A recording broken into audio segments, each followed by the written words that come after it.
नमस्कार, मैं उमा व्यास श्री कलतुरु संस्थान से। आज मुझे ये बताते हुए बड़ी खुशी हो रही कि मेरे पीछे जो आप पेड़ देख रहे हैं वो है पिल्लू का, जिसे जो अफ्रीका जैसे जो शुष्क देश है और रेगिस्तानी एरिया है वहाँ पाया जाता है, जिसका जो वैज्ञानिक नाम है वो है सेल्वाडोरा पर्सिका।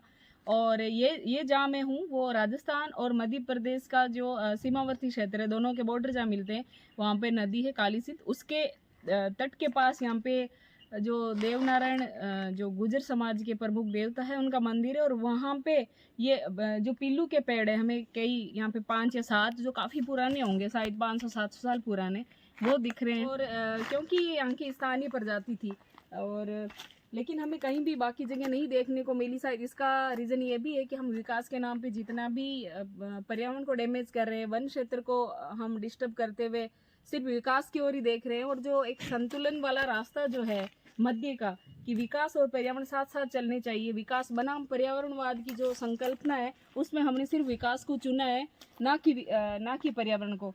तो यहाँ पे ये जो पेड़ मिलने का जो प्रमुख कारण है वो ये है कि क्योंकि ये भगवान देवनारायण को समर्पित मंदिर है और ये एक आस्था का केंद्र बन गया है, इसके लिए भी शायद इनको नहीं काटते होंगे। और ये हमें बहुत पुराने पेड़ देखने को मिलते हैं। पिल्लू की ये जो टहनी आपको दिख रही है, ट्विग जिसे कहते हैं, इसको ग्रामीण में जो क्षेत्र में लोग पहले दांतों को साफ करने के लिए काम में लेते थे, जिससे दांत साफ भी होते थे और जो मसूड़े या स्मेल की जो प्रॉब्लम वो भी दूर होती थी।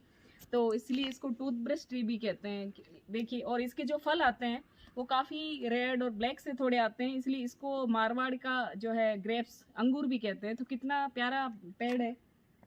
और अब अगर आप यहाँ देखेंगे तो सीमेंटीकरण कर दिया गया है इसका, और पूरा सीमेंटेड होने की वजह से ये डैमेज होता जा रहा है और हो गया डैमेज, इसकी जड़ें बाहर निकल आई है।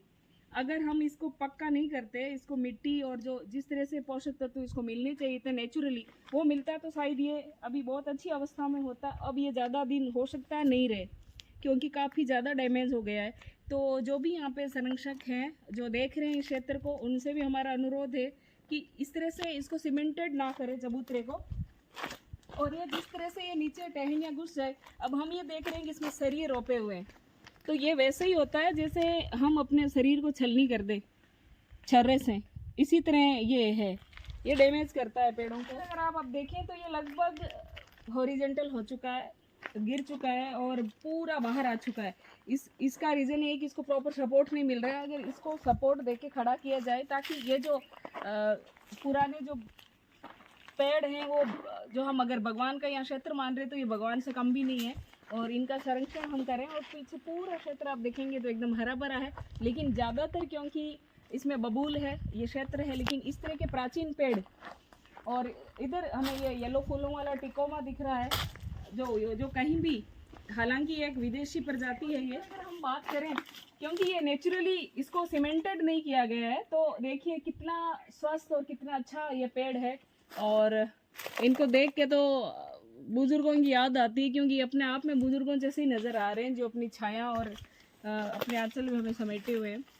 तो यही है एक छोटा संदेश कि सभी पर्यावरण संरक्षण के लिए छोटा मोटा जितना भी हो सकता है अपने डेली रूटीन में ज़रूर टाइम निकाल के संरक्षण हेतु प्रयास करें। जैसा कि यूएन रिपोर्ट के अकॉर्डिंग लगभग 10 लाख प्रजातियां जो है पेड़ पौधों की समाप्त हो चुकी है, और इतनी समाप्त होने के कगार पे भी है। तो हम कभी भी, आपने देखा होगा कि अपने गाँव की परंपरा रही एक चौपाल, और चौपाल जैसे ही नाम आता है तो हमें एक बड़ा सा पेड़ और पेड़ पे चबूतरा बनाया हुआ सा नजर आता है। उसी बरगद के नीचे पता नहीं कितने पंचों ने कितने फैसले दिए होंगे गांव में भाईचारा के साथ। तो वो चीज़ें बनी रहें, और जो गांव की संस्कृति है, जो पेड़ है बुजुर्ग के समान, जो दादा परदादा के समान है, और दादा परदादाओं के भी दादा परदादा की उम्र के होंगे, उनका संरक्षण बहुत ज़रूरी है। तो जहाँ भी इस तरह के बुजुर्ग पेड़ हों, उनका जो संरक्षण है हम सबका कर्तव्य है। और वहाँ पे इस तरह से सीमेंटेड ना करके थोड़ा गहरा बना के वहाँ पे उसको संरक्षित करें। और कहीं भी अगर उसमें ट्री गार्ड लगे हुए हैं जो उसके एक तरह से घुसे हुए हैं अंदर, टहनियों को, शाखाओं को चीर के उसको डैमेज कर रहे हैं, तो उनको टाइमली आप कट कर दें। अगर वो बड़ा हो रहा है तो उसको कट कर दीजिए और कहीं और लगाइए, ताकि जो छोटे पेड़ पौधे हैं जिनको जानवर खा जाते हैं तो वो वहाँ काम आएगा। तो इसी तरह के आप नवाचार आप लोग करते रहें। बहुत बहुत धन्यवाद।